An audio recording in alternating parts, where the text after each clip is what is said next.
اسلام کے واقعات میں سے ایک واقعہ حضرت عمر رضی اللہ تعالی عنہ کا واقعہ ہے، جس میں انہوں نے اسلام قبول کیا اور مسلمان ہو گئے۔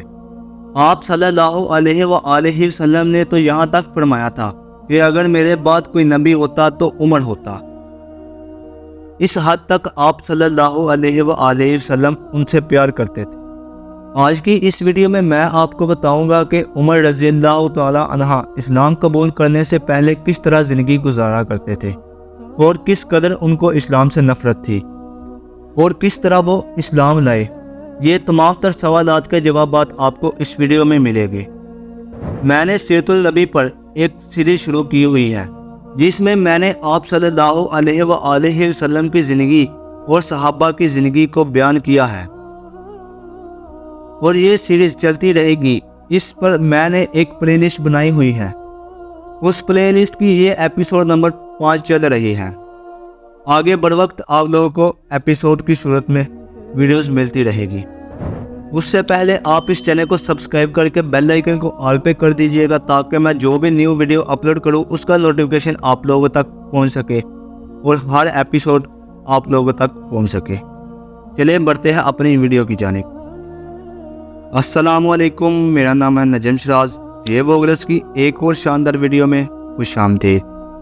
حضرت عمر رضی اللہ تعالی عنہ کا 27واں سال تھا کہ آفتاب رسالت طلوع ہوا، یعنی رسول اللہ صلی اللہ علیہ وآلہ وسلم مبعوث ہو گئے۔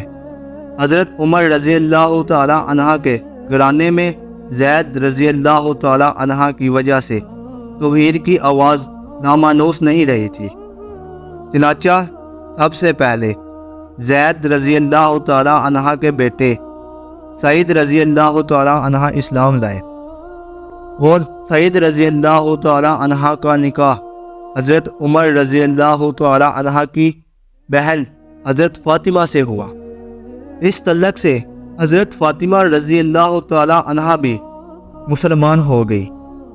اس خاندان میں ایک معزز شخص نعیم بن عبداللہ رضی اللہ تعالی عنہ نے بھی اسلام قبول کر لیا تھا، لیکن حضرت عمر رضی اللہ تعالی عنہ ابھی تک اسلام سے بیگانہ تھے۔ ان کے کانوں میں جب یہ صدا پہنچی تو سات برہم ہوئے، یہاں تک کہ قبیلہ میں جو لوگ اسلام لا چکے تھے ان کے دشمن بن گئے۔ لبینہ رضی اللہ تعالی عنہ ان کے خاندان کی کنیز تھی، جس نے اسلام قبول کر لیا تھا۔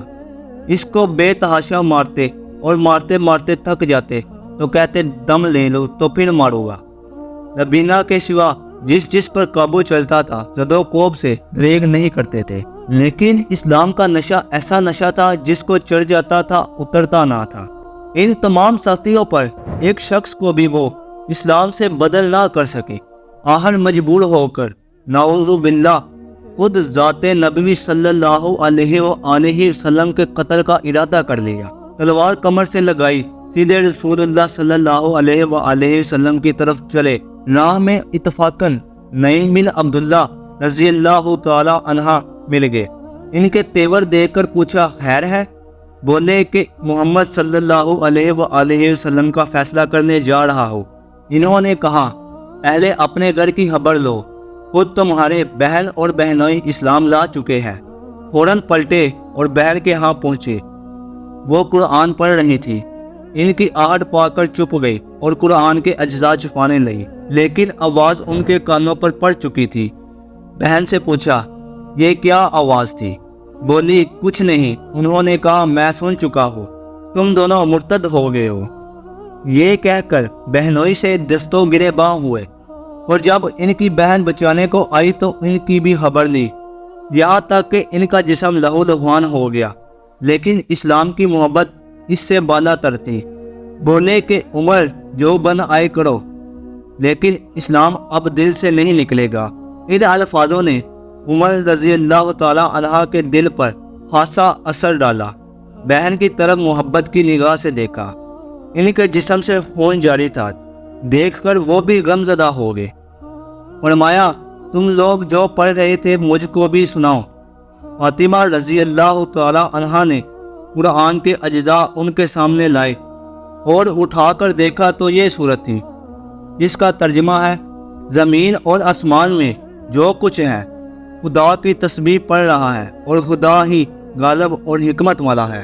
ایک ایک لفظ پر ان کا دل مرعوب ہوتا جاتا تھا، یہاں تک کہ جب اس آیت پر پہنچے جس کا ترجمہ ہے خدا پر اور اس کے رسول پر ایمان لاؤ، تو بے اختیار پکار اٹھے، میں گواہی دیتا ہوں کہ خدا کے سوا کوئی خدا نہیں، اور یہ کہ محمد خدا کے پیغمبر ہیں۔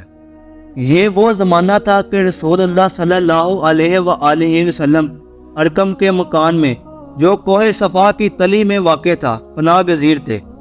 حضرت عمر رضی اللہ تعالی عنہ نے آستانہ مبارک پر پہنچ کر دستک دی، چنانچہ شمشیر بکف گئے تھے۔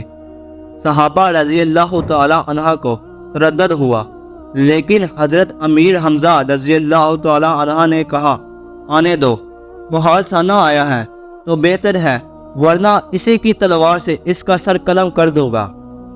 حضرت عمر رضی اللہ تعالی عنہ نے اندر قدم رکھا تو رسول اللہ صلی اللہ علیہ وآلہ وسلم خود آگے بڑھے اور ان کا دامن پکڑ کر فرمایا، کیوں عمر، کس ارادے سے آیا ہے؟ نبوت کی پرجال آواز نے ان کو کپ کپا دیا۔ نہایت حسو کے ساتھ عرض کیا کہ ایمان لانے کے لیے آیا ہوں۔ حضرت صلی اللہ علیہ وآلہ وسلم بے ساختہ اللہ اکبر پکار اٹھے، اور ساتھ ہی صحابہ رضی اللہ تعالی عنہ نے بھی مل کر اس آواز سے اللہ اکبر کا نعرہ مارا کہ مکہ کی تمام پہاڑیاں گونج اٹھی۔ حضرت عمر رضی اللہ تعالی عنہ کے ایمان لانے نے اسلام کی تاریخ میں نیا دور پیدا کر دیا۔ اس وقت تک اگرچہ 40-50 آدمی اسلام لا چکے تھے، حضرت حمزہ سید الشہداء رضی اللہ تعالی عنہ نے بھی اسلام قبول کر لیا تھا، تاہم مسلمان اپنے فرائض مذہبی اعلانیہ نہیں ادا کر سکتے تھے، اور کعبہ میں نماز پڑھنا تو بالکل ناممکن تھا۔ حضرت عمر رضی اللہ تعالی عنہ کے اسلام کے ساتھ دفعتاً یہ حالات بدل گئے۔ انہوں نے اعلانیہ اسلام ظاہر کیا۔ کافروں نے اول بڑی شدت کی، لیکن وہ ثابت قدمی سے مقابلہ کرتے رہے، یہاں تک کہ مسلمانوں کی جماعت کے ساتھ کعبہ میں جا کر نماز ادا کی۔ ابن ہاشم نے اس واقعے کو عبداللہ بن مسعود رضی اللہ تعالی عنہ کی زبانی ان الفاظوں میں روایات کیا ہے، جب عمر اسلام لائے تو قریش سے لڑے، یہاں تک کہ کعبہ میں نماز پڑھی، اور ان کے ساتھ ہم لوگوں نے بھی پڑھی۔ صحیح بخاری میں ہے کہ جب عمر رضی اللہ تعالی عنہ اسلام لائے تو ایک ہنگامہ برپا ہو گیا۔ اتفاق سے عاص بن وائل آ نکلے، انہوں نے پوچھا کیا ہنگامہ ہے؟ لوگوں نے کہا عمر مرتد ہو گئے ہیں۔ عاص بن وائل نے کہا تو کیا ہوا؟ میں نے عمر کو پناہ دی ہے۔ آج کی ویڈیو یہی تک تھی۔ اگر یہ ویڈیو اچھی لگی ہو تو اس ویڈیو کو لائک لازمی کر دیجیے گا، اور اس ویڈیو کو اپنے دوستوں، پیاروں اور رشتہ داروں تک بھی لازمی شیئر کریے گا۔ چلے ملتے ہیں اگلی ویڈیو میں، تب تک کے لیے دے اجازت، اللہ حافظ۔